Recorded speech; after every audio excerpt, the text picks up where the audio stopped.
Alors, bonjour tout le monde, bienvenue à un autre épisode du Nix Info podcast, le troisième épisode de la saison 2. Puis aujourd'hui, on est très content de recevoir un autre ancien capitaine de l'Océanique qui a fini là, son stage junior à Gatineau. Mathis Gauthier, comment ça va, Mathis? Ça va extrêmement bien, vous? Ça va très bien. Merci Ouais. d'avoir accepté l'invitation. Oui, merci. Plaisir. Euh, Premièrement, peux-tu nous parler un peu de ton parcours là, dans le hockey mineur plus jeune avant d'arriver dans la Ligue de hockey junior major du Québec? Moi, j'ai commencé au Panthère de Deux-Montagnes. Ça, c'était l'association de hockey mineur pour laquelle j'ai joué, je dirais, Mag, Atome, Novice. Puis là, après ça, puis oui, moi, je suis allé jouer pour les Seigneurs des Mille. Mhm. J'ai euh, Pee-Wee 2A, Pee-Wee 3A, Bantam 2A, Bantam 3A. Là. Je sais pas comment ça marche à cette heure, là, le système là, a changé. Là, c'est rendu M18, M17. Là, je suis tout Ouais. perdu. Dans mon temps, comme si j'étais bien vieux, là, ça s'appelait de même. Puis dans le fond, c'est ça. Puis t'as été repêché, je pense, que c'était en 2021 ou de quoi du genre? 2019, ouais. 2019? Ouais, cette année-là, je jouais midget espoir au début de l'année. J'avais été coupé du midget 3A. Mhm. Puis j'avais vraiment bien joué midget espoir. Puis ça m'a permis de, à Noël, monter midget 3A. Là, puis j'avais super bien fini la saison là-bas. Là. C'est de où qui est venue ta passion du hockey que tu t'es dit, moi, je vais jouer au hockey dans ma vie. Ben, écoute, je pense que ma famille a baigne dans le hockey pas mal. Là. Mon grand frère, il a joué 5 ans junior, il a fait 4 ans à l'université, puis il est allé jouer un an en Europe. Puis là, il joue à LNEH. Puis mon autre frère, dans le fond, j'ai deux frères plus vieux. Mon autre frère du milieu, lui, il a joué au hockey aussi là, jusqu'au niveau collégial. Là. Puis fait que je dirais que mes parents aussi, là, c'est des passionnés de hockey. Ils passaient les fins de semaine dans les arénas, les semaines pendant l'été, les camps avec les trois gars. Écoute, non, je pense que ça vient pas mal de ma famille. Là, puis c'est quelque chose que je regrette pas de m'avoir embarqué dedans. Puis y en a-tu un là-dedans qui se nommerait par hasard Guillaume Gauthier? Ouais, exactement. Là, un ancien de l'Océanique, ça, je pense aussi. Ouais, le plus grand, le Plus plus grand, ouais. gros. Il s'est fait repêcher troisième au total, mon frère, par l'Océanique en Ouais. 2011. Je me souviens bien. Là, derrière, ça peut paraître bizarre, là, mais derrière McKinnon puis Drouin quand même. Là, fait Ouais, ben, que, c'est ça. C'est pas pire pantoute, là. Quand même deux gros noms qui ont roulé leur boss et tout. Puis c'est ça, comment tu as vécu justement ton repêchage, puis tu sais, avec qui tu as eu des discussions au téléphone ou des entrevues ou peu importe, qui t'a appelé en premier pour te dire que le Scénic était intéressé par tes services? écoute, c'est loin pas mal dans ma tête, mais je me souviens très bien de l'entrevue avec l'Océanique, par exemple. Là, j'avais eu une entrevue en personne avec eux à Guimont, à Laval, l'Arena. Puis écoute, je suis rentré là, puis je pense que c'était comme une table en U. Puis il était peut-être 10 autour de la table. J'étais stressé un peu, mais écoute, Ouais. ça a super bien été. Puis sinon, à part de ça, je les ai pas mal tout eu, sauf Batters, je pense, là, qui m'avait pas contacté. Fait que, Ça, mais puis un peu pour parce qu'il y en a peut-être qu'on que c'est un côté qu'on connaît pas, peut-être du repêchage. Peux-tu nous expliquer un peu comment ça marche tu sais, pour les entrevues puis tout ça avec les équipes? Est-ce que c'est les équipes qui viennent te voir, mettons, dans un match midget ou c'est toi qui vas voir les équipes? Comment ça fonctionne pour les entrevues? dans le fond, c'est eux qui viennent au game. Mhm. Là, par la suite, ils te lâchent un coup de téléphone. Puis après ça, tu sais, d'habitude, il y a des entrevues téléphoniques ou bien il y a des entrevues en personne. Souvent, les équipes ils planifient. Ils vont dans un secteur, ils planifient plusieurs entrevues pendant la journée. Puis après ça, tous les joueurs passent. Puis là, c'est comme ça qu'ils font leurs entrevues. Ou il y en a d'autres que c'est juste des entrevues par téléphone ou même juste un courriel. Là. Mais moi, j'ai pas mal tout eu par téléphone. Puis j'en ai eu, je pense, une bonne dizaine là, en personne. Là. OK. Puis quand tu étais plus jeune ou juste avant de te faire repêcher aussi, là, Mettons, dans ta jeunesse, y a-tu un joueur en particulier, junior ou Ligue nationale, qui t'inspirait dans le hockey ou à qui tu te comparais ou que t'aimais vraiment beaucoup regarder jouer? Ben, écoute, je te dirais qu'il y a deux parties à ça, là. Moi, le joueur que je regardais dans le temps, j'aimais bien Eric Carlson, là, quand il était au sénateur d'Ottawa. Il était juste vraiment trop fort, il était dominant, il a gagné le Norris. C'était la playoff run quand ils se sont rendus contre Pittsburgh, ils se tapent une sauce bord en bord de la glace puis tout. Mais tu sais, j'ai eu une coupe d'idoles, mais tu sais, P.K. Subban, ça a été un des gars que j'ai adoré regarder jouer. Il était électrisant, il allumait le Oui. centre. Puis... Mais tu sais, en termes de. Plus qu'on grandissait, plus qu'on voyait le junior s'en venir, plus que c'est là qu'il fallait commencer à se comparer à des joueurs. Étant donné le fait tu sais, moi, mon frère m'avait dit que les scouts, ils posaient des questions justement à qui tu te compares, ton style de jeu, puis tout. Puis là, je commençais à y penser. Puis moi, je m'identifierais comme un Jacob Trouba, là. Écoute, je pense que je suis capable de donner des bonnes Spectateur. checks. Je suis capable de. Je joue bien défensivement, puis je suis capable aussi de produire offensivement. Fait que ça serait à lui que je me comparais. Puis si, mettons, tu sais, mettons, je retourne à ta saison recrue avec Rimouski, t'avais-tu, mettons, un joueur de 20 ans dans la ligue que tu disais, hey, j'aimerais ça ressembler à lui, tu sais, pendant ton passage en junior, t'en avais-tu un à qui que tu te comparais ou tu voulais un peu apprendre de ce joueur-là? Pas nécessairement avec l'Océanique, mais un peu partout dans la ligue. Ben, je te dirais que pas mal tous les joueurs avec tous les vétérans, là, les 20 ans puis les Ouais. 10 ans que j'ai passé avec à Rimouski, là, c'était des personnes incroyables, c'était des travaillants hors pair, là, tu sais, je pense à Damour, je pense à Ouellet, je pense à Soucy, je pense à Cormier, qui étaient des leaders exceptionnels pour des équipes qui étaient plutôt jeunes. Puis ça, c'est des gars qui ont vraiment construit le leadership de notre équipe. Puis nous, les jeunes, ben, on a juste embarqué là-dedans. Puis ça a construit quelque chose d'assez beau, là, je pense, ces éliminatoires. Vas-y, Zach. Ouais. Puis justement, tu sais, on a parlé avec l'Océanique, mais tu as aussi après ça été échangé avec les Sea Dogs, puis finalement, là, tu as fini justement, on l'a dit un peu plus tôt, ton stage junior avec les Olympiques. Peux-tu nous parler un peu de ton stage junior dans l'ensemble, comment tu as vécu chacune des transactions aussi, puis comment tu as évolué là-dedans? Ben oui, certainement. Si on commence au tout début, là, le repêchage, écoute, c'était vraiment une journée extraordinaire pour moi et ma famille. J'avais mon cousin aussi qui s'est fait repêcher dans la même journée. Ça, c'était une des plus belles journées de ma vie.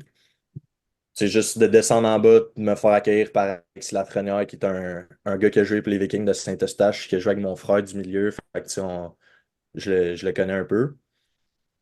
Puis après ça, serrer la main à Serge, juste rencontrer toute l'organisation, c'était incroyable. Puis après ça, moi, j'arrive au premier camp d'entraînement, qui était l'année où il allait pour la coupe, avec justement Lafrenière, Zargarodny, tu sais, toute cette gang-là, là.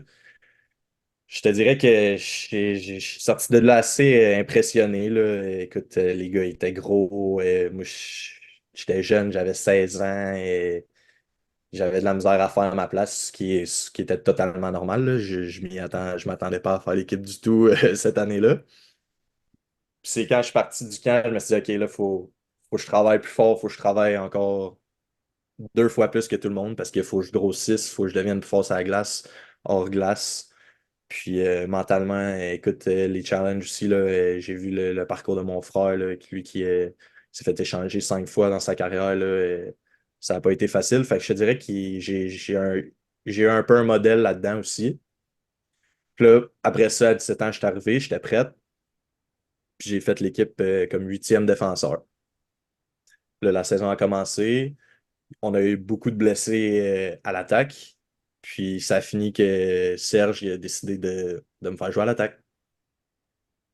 C'était Ça, je te dirais que c'était le moment le plus difficile de ma carrière, étant donné que je jouais à l'attaque, je pratiquais la défense, Ouais. je pratiquais la défense, après ça, je jouais à l'attaque, je me ramassais sur le 4e trio. Tu sais, j'ai jamais rien dit, j'ai jamais lâché, j'y allais tête baissée, puis tu sais, c'était rendu que j'allais dans le gym après l'école. Tu sais, Serge, il était là encore à l'aréna, puis ça, je pense qu'il a aimé ça, puis ça m'a aidé dans mon parcours.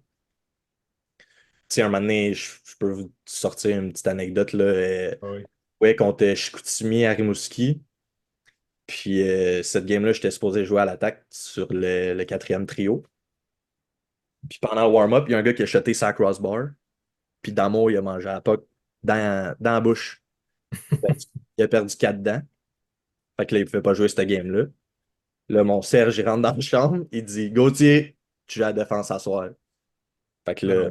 moi, j'étais comme OK, tu sais, là, ça change le mindset, ça change ma préparation, ça change tout. Fait que ce game-là, je me suis ramassé à jouer sur le deuxième pairing avec Isaac Béliveau. Puis là, tu sais, je vais pas vous mentir, ça allait quand même vite là, avec les Hendrix Lapierre, les Dawson Mercer. Ils étaient tous là. Fait que non, écoute, j'ai baigné dans le changement là, entre l'attaque et la défense en ma première saison. Puis même après, tu sais, c'était rendu fou. Là. Le voyage à Val d'Or, il y avait tellement de blessés que j'étais rendu centre du troisième trio. Là. Je gagnais des face-offs. Là.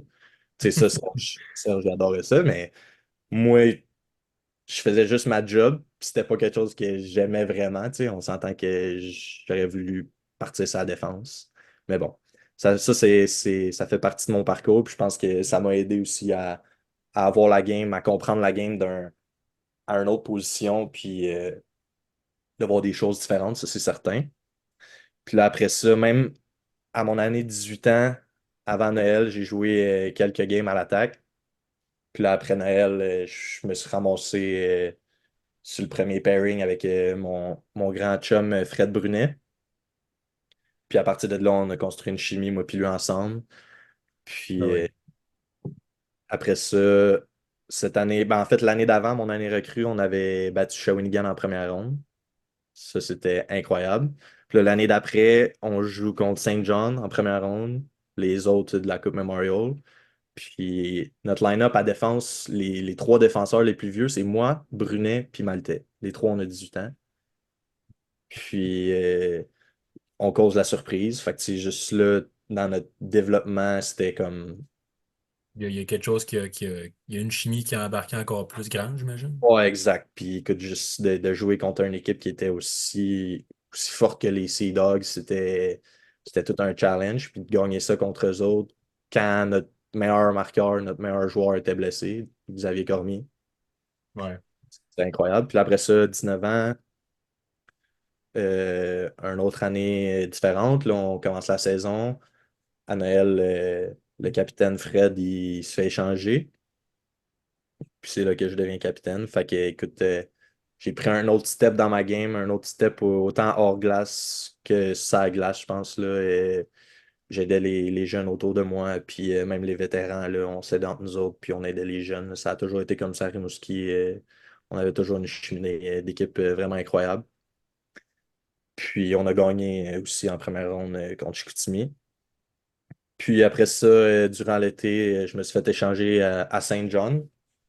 Parce que j'ai. Pas je l'ai mal pris, mais en voulant dire que tu sais, j'étais triste là, de quitter Rimouski Ouais. après 3 belles saisons. Écoute, j'adorais le monde là-bas, l'organisation, les partisans, ma pension, tout était parfait à Rimouski. Mais écoute, le hockey fait pas mal les choses. Je me suis ramassé à Saint John. C'était une nouvelle expérience. C'était en anglais. Fait que, tu sais, c'était vraiment quelque chose de nouveau pour moi. Puis là-bas, j'ai quand même bien performé. Écoute, j'avais du temps de glace à pu finir. Là. C'était quasiment ridicule. Là. Je jouais quasiment 30 minutes par match. Puis après ça, moi, à Noël, j'étais comme pas vraiment satisfait de l'équipe. Fait que j'ai demandé un échange. Puis c'est là que mon téléphone a sonné, puis j'ai vu le nom de Serge Beausoleil apparaître. Ouais. Fait que, j'étais bien content. Puis écoute, à Gatineau, l'aréna là-bas, c'est incroyable. On n'avait pas une des meilleures équipes dans la ligue, mais la foule était tout le temps présente. Le slush puppy, c'est électrisant jouer là-bas. Puis on s'est mis à gagner des matchs. La gang de gars était incroyable aussi. J'ai vraiment eu du plaisir là-bas. Puis je trouve que j'ai vraiment bien terminé ma carrière à Gatineau, là. J'ai pris un autre step aussi en allant jouer là, là. Puis je suis vraiment content d'avoir fini ça à Gatineau. Là, avec tout ça, tu as répondu à pas mal de questions en même temps. Il y avait une des questions, c'était justement, on voulait savoir un peu ton parcours dans la GMQ, mais là, tu viens d'y répondre. Puis l'autre question, j'ai une question là, puis j'en ai une autre après qui vient. Tu as parlé des séries en 2021 contre Shawinigan, puis en 2022 contre Saint John. Justement, c'était comment l'ambiance dans la chambre pour ces deux séries-là? Puis j'ai une autre question après. Je vais te laisser répondre à celle-là, puis après ça, je vais en avoir une autre. Ben écoute, Shawinigan, c'était. Ben en fait, les deux, il y a des similarités, là. On était underdog Négligé, ouais. de, de A à Z, là, tu sais. Il n'y a personne qui nous voyait gagner, personne qui nous voyait gagner une game, là, tu sais.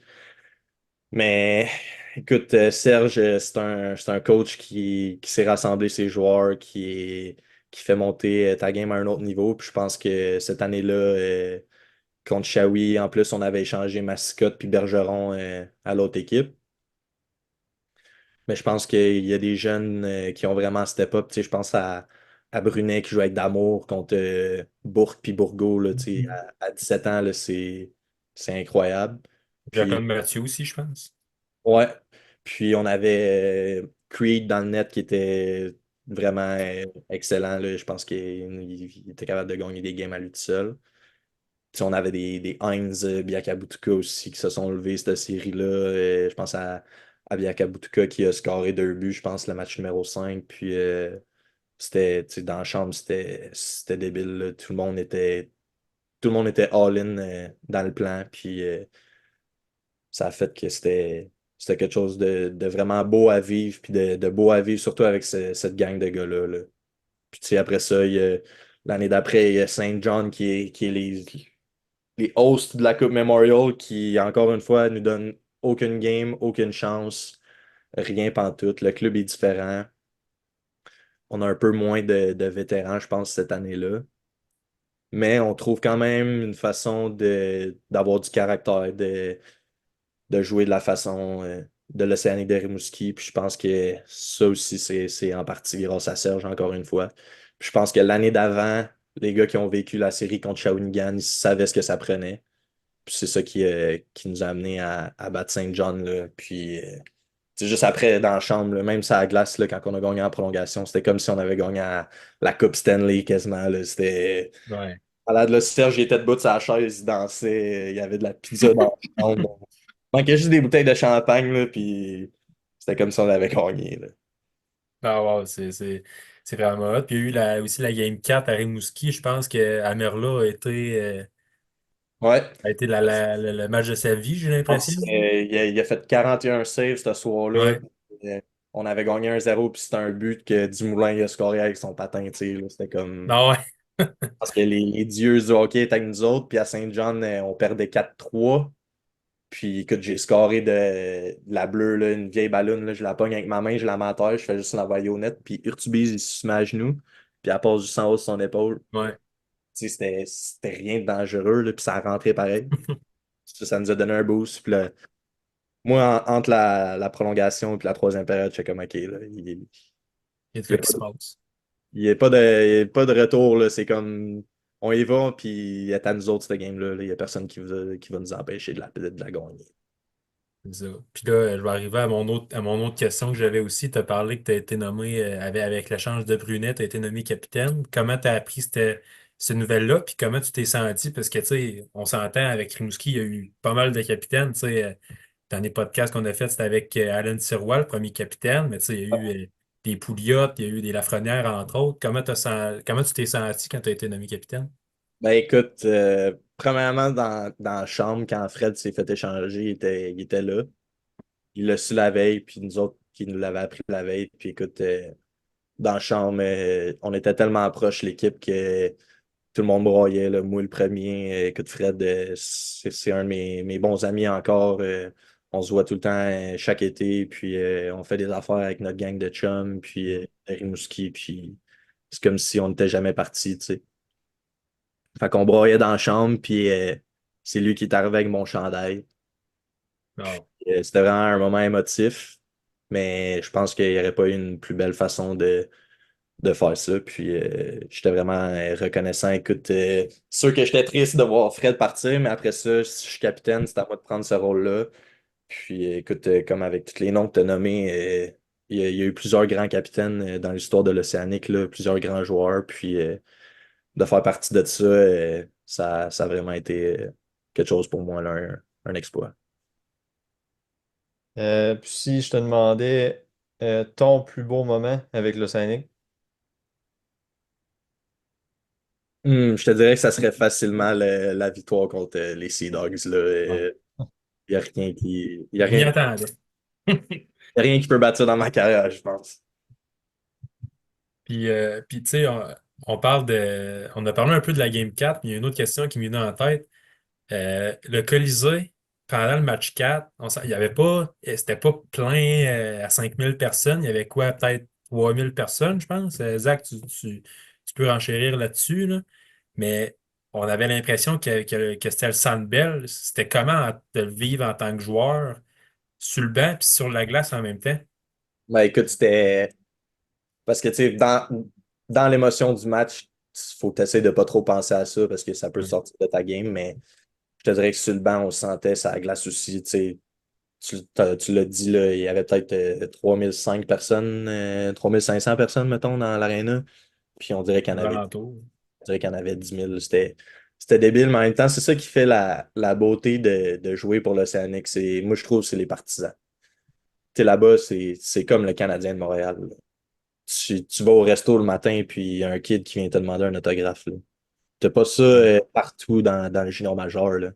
À Gatineau, t'as pas ça. À Saint-John, t'as pas ça, là. Je suis persuadé que t'as pas ça nulle part ailleurs. Fait que de pouvoir jouer comme une organisation comme l'Océanique, que les partisans sont aussi proches des joueurs, c'était vraiment quelque chose que j'ai trippé bien raide, là. Ça prend un autre step en série aussi, là. On voit que le monde, ils savent que Oui. que c'est un match qui veut dire de quoi, là. Ouais, exactement. Puis c'est surtout qu'ils savent que on était un club qui abandonnait jamais. On n'avait jamais on, tu sais, on lâchait jamais, on lâchait rien. Les gars, ils travaillaient tout le temps, même si on perdait, on n'arrêtait jamais, on avait tout le temps la pédale dans le fond. Puis je pense que ça fait partie de l'identité du club. Puis c'est ça que les partisans y aiment. Ça me fait penser, tu parlais, Zach, que les partisans ajoutent un step. On peut prendre l'exemple, on va juste à cette année, la série contre les Eagles du Cap-Breton. C'est 3-0 dans la série pour le Cap-Breton, puis Rimouski gagne le match 4. À ce moment-là, tu sais, tout peut arriver, puis le match 5, le Scénic l'a perdu, malheureusement, mais les partisans lâchaient jamais. On était là, moi puis Zach, puis écoute, c'était fou l'ambiance dans le Colisée, là. On avait l'impression qu'on était en finale, le match numéro 7 quasiment, j'exagère un peu, là, mais c'était j'imagine même pas de le vivre. Tu sais, on le vit en tant que partisan, mais en tant que joueur, j'imagine même pas le boost d'énergie que ça doit donner, là. Ah, c'est incroyable. Pour vrai, moi, je trouve que c'est une des plus belles choses pour jouer à Rimouski, là, les partisans, la foule, pendant les matchs, ça glace, même hors glace. Écoute, tu sors de la chambre, mais il y a plein de jeunes, plein de monde qui veulent prendre des photos, des autographes. Tu sais, c'est quasiment comme si tu étais une superstar, là. Ouais. Moi, j'ai trouvé ça incroyable. Puis on va embarquer plus dans le volet de ton jeu en tant que joueur. C'est quel aspect de ton jeu que tu aimais le plus exploiter? Moi, je dirais mon côté physique, Ouais. écoute, surtout au Colisée, là, quand je donnais des grosses mises en échec, là, les partisans, ils encourageaient tout le temps, puis il y avait du bruit, fait que j'adorais ça, donner des grosses mises en échec, puis je pense que j'en ai donné une coupe de bonnes, puis ça me donne encore le goût d'en faire. Qu'est-ce que tu dirais à un jeune de 15 16 ans qui arrive dans la ligue? Mettons, le repêchage vient de se passer, là, mais qu'est-ce que tu lui dirais à celui-là qui rentre dans la ligue?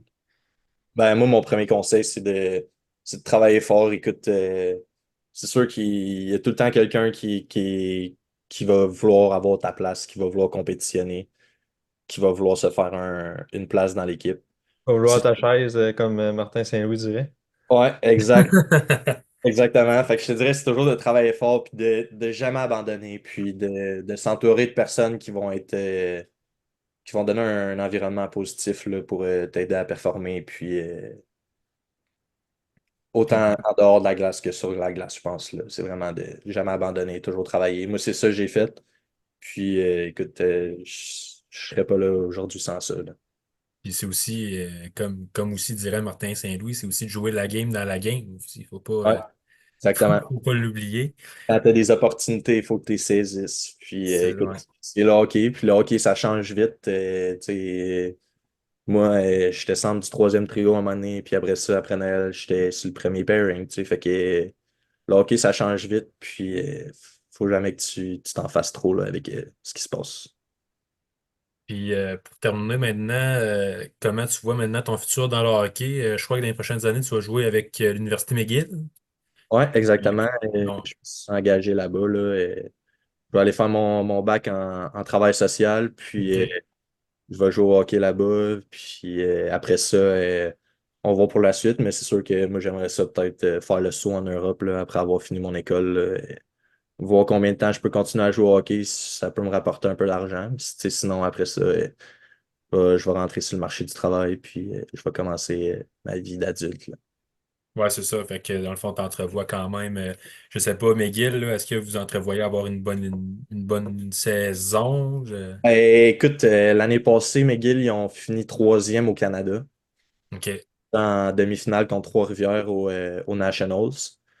Puis cette année, il y a comme 4-5 gars qui partent. Fait que je pense qu'on va encore avoir une solide équipe. Puis avec les joueurs qui ont recruté cette année, je pense que on va avoir une belle profondeur. Puis on va être capable d'avoir une très bonne équipe. Là. Non, mais c'est déjà tout, Mathis, pour l'entrevue de ce soir. Merci beaucoup d'avoir accepté l'invitation encore. Ça fait plaisir, les boys. Puis on te souhaite que le meilleur pour ta prochaine saison et tes prochaines saisons dans le hockey. Ben oui, certain. Puis merci encore d'avoir été là, cher partisan. Puis on se revoit pour un prochain épisode.